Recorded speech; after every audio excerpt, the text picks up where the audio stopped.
हाय everyone, good morning. Myself Chandan Singh Gaur. आज अपन discuss करने वाले हैं फंडामेंटल टर्मिनोलॉजी के बारे में, जो आपके एग्जाम पर्पज से बहुत ज़्यादा इंपॉर्टेंट है। अराउंड 7 से 8 क्वेश्चन आपके इन टर्मिनोलॉजी से बिल्कुल आपके बनते हैं। चलो आज अपन डिस्कस करते हैं टर्मिनोलॉजी के बारे में। तो फर्स्ट है आपकी टर्मिनोलॉजी एब्सकॉन्ड। एब्सकॉन्ड का मतलब क्या होता है? भगोड़ा। एक जनरल अपन अगर एब्सकॉन्ड की बात करें तो जैसे आपने सुना होगा, कुछ लोग हैं बैंक से पैसे लेके कहाँ भग जाते हैं, विदेशों में भग जाते हैं, तो वो पैसे वापस नहीं आते या गवर्नमेंट से वो चल जाते हैं, उनको अपन क्या बोलते हैं? भगोड़े बोलते हैं, जो बिना बताए जाते हैं। अगर अपन इसी टर्म को अगर अपन अपनी नर्सिंग फील्ड के अंदर पढ़ते हैं तो कैसी टर्म होगी? देखो कि हॉस्पिटल में कोई भी भर्ती मरीज, कि कोई भी आपका मरीज है वो हॉस्पिटल के अंदर क्या है? एडमिट है, तो वो क्या चल जाता है हॉस्पिटल से बिना किसी डॉक्टर को या अपने स्वास्थ्य कर्मी को बिना सूचित किए बगैर अगर वो हॉस्पिटल से भाग जाए या चला जाए तो उस कंडीशन को अपन क्या बोलते हैं? एब्सकॉन्ड है वो बोलते हैं। ठीक है। सेकंड आती है आपकी एपनिया। अब एपनिया है आपकी अपन रेस्पिरेटरी से रिलेटेड जितनी भी आपकी टर्मिनोलॉजी है वो अपन एक साथ पढ़ते हैं। एपनिया, एपनिया का मतलब क्या होता है? आपका एश्वसन। एश्वसन मतलब श्वसन दर कुछ देर के लिए क्या हो जाती है? रुक जाती है। उस अवस्था को अपन क्या बोलते हैं? एपनिया। या अपन अगर इंग्लिश में बोले तो सिजेशन ऑफ ब्रीथिंग, कि ब्रीथिंग का क्या हो जाना? सिजेशन हो जाना, मतलब रुक जाना। उस कंडीशन को अपन क्या बोलते हैं? एपनिया। नेक्स्ट आती है आपकी डिस्निया। डिस्निया का मतलब क्या होता है? डिफिकल्ट इन ब्रीथिंग, मतलब श्वास लेने में तकलीफ होना या कठिनाई होना। इस अवस्था को अपन क्या बोलते हैं? डिस्निया। या अपन इसको बोलते हैं levered breathing, LAVOURED, levered breathing. ठीक है। इस कंडीशन को अपन क्या बोलते हैं? डिस्निया है वो बोलते हैं। नेक्स्ट आता है आपका ब्रेडिप्निया एंड आता है आपका टेकिप्निया। ब्रेडिप्निया का मतलब क्या होता है? ब्रेडी मतलब कम एंड टेकिप्निया मतलब तेज होना। तो अगर आपकी श्वसन दर अगर सामान्य से कम हो जाए, सामान्य होती कितनी है? 12 से 20 आपकी ब्रीथ पर मिनट होती है। तो आपकी कितने से कम हो जाए? सामान्य से कम हो जाए तो 10 से कम होने को अपन क्या बोलेंगे? ब्रेडिप्निया बोलेंगे। और अगर आपके सामान्य से अधिक हो जाए तो उस कंडीशन में अपन क्या बोलेंगे? टेकिप्निया है वो बोलेंगे। क्लियर है। नेक्स्ट अपन अगर इसी टर्म को अगर हर्ट पे लेके चलते हैं तो वहां अपन ब्रेडिकार्डिया बोलेंगे। कार्डिया मतलब हर्ट को डिफेंड करते हैं अपन, हर्ट को, तो अपन ब्रेडिकार्डिया मतलब जो हर्ट रेट होती है वो सामान्य से कम हो जाए। नॉर्मल कितनी होती है हार्ट रेट आपकी? 60 से 100। अब वहां पर बीट पर मिनट आएगा। क्लियर है। तो आपकी अगर पल्स रेट है या हार्ट रेट आपकी अगर 60 से कम हो जाए या नॉर्मल से कम हो जाए, उस कंडीशन को अपन बोलेंगे ब्रेडिकार्डिया। और अगर आपकी 100 बीट पर मिनट से या आपकी नॉर्मल से ज्यादा हो जाए, उस कंडीशन को अपन बोलेंगे टेकीकार्डिया। चारों टर्म क्लियर है। नेक्स्ट आता है आपका ऑर्थिप्निया। ऑर्थिप्निया मतलब क्या होता है? कि जब कोई भी पेशेंट अगर वो बैठा है सिटिंग पोजीशन में या स्टैंडिंग पोजीशन में तो श्वास अच्छे से ले पाता है। इसके अलावा अगर वो कोई सी भी पोजीशन में रहता है तो उसको सांस लेने में कठिनाई है वो होती है। उस कंडीशन को अपन क्या बोलते हैं? ऑर्थोपिनिया बोलते हैं। ठीक है। तो देखो अपन ऑर्थोपिनिया पढ़ते हैं कि इस अवस्था में पेशेंट बैठे मतलब सिटिंग या खड़े रहे बिना मरीज को श्वास लेने में तकलीफ होते, मतलब सिटिंग और स्टैंडिंग पोजीशन के अतिरिक्त अन्य किसी भी पोजीशन में अगर वो रहेगा तो उसको सांस लेने में कठिनाई होगी। उसको अपन क्या बोलते हैं? ऑर्थिप्निया बोलते हैं। ठीक है। नेक्स्ट आ जाओ आप हाइपरनिया के अंदर। हाइपरनिया मतलब, अब देखो हाइपरनिया टेकिप्निया दोनों में बहुत ज्यादा कंफ्यूजन होता है।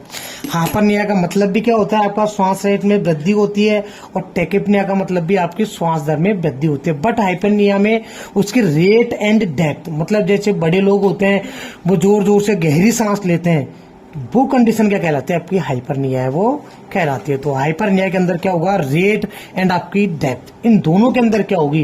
वृद्धि होती है। क्लियर है। एक आता है आपका कुसमुल्स रेस्पिरेशन। ये बहुत ज्यादा आपका इंपॉर्टेंट माना जाता है। कुसमुल्स रेस्पिरेशन क्या होता है? कि जब कोई भी कंडीशन अगर आपका कोई भी पेशेंट लैक्टिक एसिडोसिस है, कीटोसिस है, इस कंडीशन में अगर होता है तो इस कंडीशन में क्या होती है? आपकी जो श्वसन है वो असामान्य हो जाती है, मतलब एब नॉर्मल हो जाती है। तो उसमें क्या होता है? उसमें भी गहरा होगा बट अनियमित रूप से क्या होगा? श्वसन लेगा। श्वसन दर तो इसमें भी बढ़ी, बट इसमें क्या होगा? आपका अनियमित रूप से लेगा। कभी सांस लेगा फिर छोड़ जाएगा फिर सांस लेगा। ठीक है ना।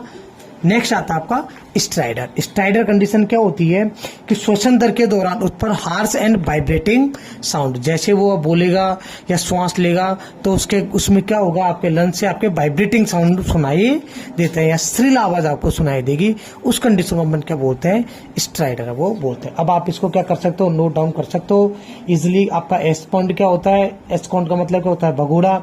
एपनिया क्या होता है, डिज्निया क्या होता है, एपनिया मतलब श्वास दर रुक जाना, डिज्निया मतलब कठिनाई या डिफिकल्ट होना, ब्रेडिप्निया मतलब आपका श्वास दर है वो कम हो जाना, टेकिप्निया मतलब श्वास दर में वृद्धि हो जाना, ऑर्थोपनिया मतलब खड़ी एंड आपका सिटिंग पोजीशन का अतिरिक्त अगर वो कोई और पोजीशन में रहता है तो उसमें क्या होगा, उसका श्वास लेने में तकलीफ होगी। नेक्स्ट आता है आपका हाइपरनिया।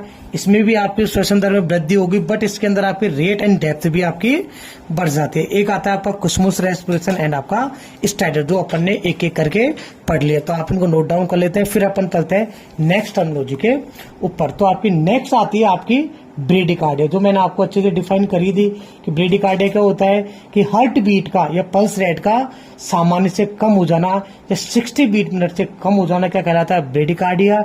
एंड टेकिकार्डिया क्या कहलाता है आपका कि सामान्य से अधिक हो जाना या 100 बीट पर मिनट से अधिक हो जाना क्या कहलाता है, आपका टेकिकार्डिया रहता है। ठीक है। नेक्स्ट इंपॉर्टेंट आती है आपकी ऑटोक्लेविंग। ऑटोक्लेविंग का मतलब क्या होता है, बाष्प दाबी मशीन होती है। बाष्प मतलब इससे ताप भी रहेगा और दाब मतलब इसमें प्रेशर भी रहेगा। तो अगर अधिक ताप और दाब पर भाप द्वारा, ये लाइन पढ़ना, अधिक ताप और दाब पर कितना भाप द्वारा, मतलब इसके अंदर आपका टेम्परेचर भी रहेगा और प्रेशर भी रहेगा। तो फर्स्ट क्वेश्चन आता है टेम्परेचर कितना लोगे, तो टेम्परेचर कितना आता है ऑटोक्लेविंग का 121 डिग्री सेंटीग्रेड आपका। बहुत इंपॉर्टेंट क्वेश्चन है आपका। ठीक है। नेक्स्ट अगर मैं बात करूं दाब की, तो दाब कितना आता है इसके अंदर 15 LBS पर पाउंड। ये जो आपकी पीछे की इकाई है ये बहुत ज्यादा आपकी क्या है, इंपॉर्टेंट है। वहां पर 15 LBS आपका केजी दे देगा, कुछ भी दे देगा, तो आपको 15 LBS पर पाउंड आपको याद रहना चाहिए। और अगर मैं बात करूं टाइम की, तो इसके अंदर 30 मिनट आपका रहना चाहिए। तो अगर अपन इसकी बात करें ऑटोक्लेविंग की, तो अधिक ताप और दाब पर भाप द्वारा जो माइक्रो ऑर्गेनिज्म है उनको नष्ट करके जो भी इंस्ट्रूमेंट आप यूज करें उनको स्टरलाइज करने की विधि क्या कहलाती है, आपकी ऑटोक्लेविंग है वो कहलाती है। क्लियर है। नेक्स्ट मैं बात करता हूं आपका ब्लैडर इरिगेशन की। इरिगेशन मतलब उसको साफ करना, क्लीन करना, किसको, ब्लैडर को। अब अपन आप अगर ब्लैडर को क्लीन करोगे तो माउथ से तो आप क्या है, कैथेटर डाल नहीं सकते, तो आप किधर से डालोगे, यूरिथ्रा मार्ग से होते हुए। तो मैंने देखो छोटा सा डायग्राम दिया है, इस डायग्राम थ्रू बताया है कि आपका ये क्या है, किडनी है, यूरेटर है, यूरिनरी ब्लैडर है और ये आपका यूरिथ्रा। तो अपन किधर से डालेंगे, यूरिथ्रा, मतलब आपके मूत्र मार्ग के थ्रू यूरिनरी ब्लैडर कैथेटर को यूरिनरी ब्लैडर के अंदर क्या करवाना, प्रविष्ट करवाकर इस यूरिनरी ब्लैडर को क्या करना, क्लीन करना। अब क्लीन किससे करोगे आप, एंटीसेप्टिक सॉल्यूशन से। तो यूरिनरी कैथेटर को मूत्र मार्ग द्वारा ब्लैडर में प्रविष्ट करवाकर एंटीसेप्टिक घोल द्वारा ब्लैडर को धोने या क्लीन करने की प्रक्रिया आपकी क्या कहलाती है, ब्लैडर इरिगेशन है वो कहलाती है। नेक्स्ट बात करें अपन ब्लड ट्रांसफ्यूजर की, बहुत ज्यादा इजी डेफिनेशन है। कोई भी ब्लड, प्लाज्मा या प्लेटलेट्स को वेन के थ्रू बॉडी के अंदर प्रवेश करवाना क्या कहलाता है, ब्लड ट्रांसफ्यूजन है वो कहलाता है। नेक्स्ट आता है कोल्ड एप्लीकेशन। कोल्ड मतलब ठंडा।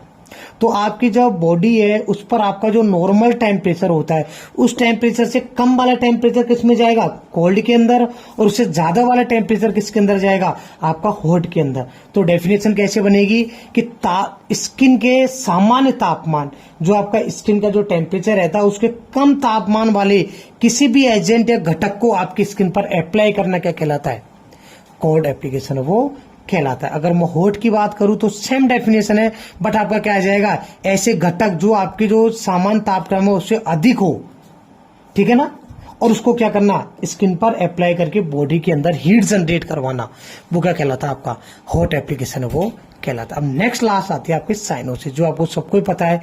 साइनोसिस का मतलब क्या होता है, ब्लूइश डिस्कलरेशन। इसमें क्या होता है आपका कि ब्लड और बॉडी टिश्यू में आपका ऑक्सीजन की कमी हो जाए, या तो आप क्या लिखो O2 की कमी, या और क्या लिख सकते हो CO2 की अधिकता, या तो ऑक्सीजन कम हो जाए या ब्लड या बॉडी टिश्यू के अंदर CO2 ज्यादा हो जाए। इस कंडीशन से क्या होगा, आपके जो टिश्यू वगैरह है उनको आपका ऑक्सीजन अच्छे से नहीं मिल पाएगा, तो उस कंडीशन में आपकी बॉडी क्या होने लग जाएगी, ब्लू पड़ने लग जाती है। उस कंडीशन को अपन क्या बोलते हैं, ब्लूइश डिस्कलरेशन है वो बोलते हैं। तो आप इसको क्या कर सकते हो, टर्म को आप इजिली आप इनको लिख सकते हो। ठीक है, नेक्स्ट अपन आप लिख लो, फिर अपन वापस स्टार्ट करते हैं।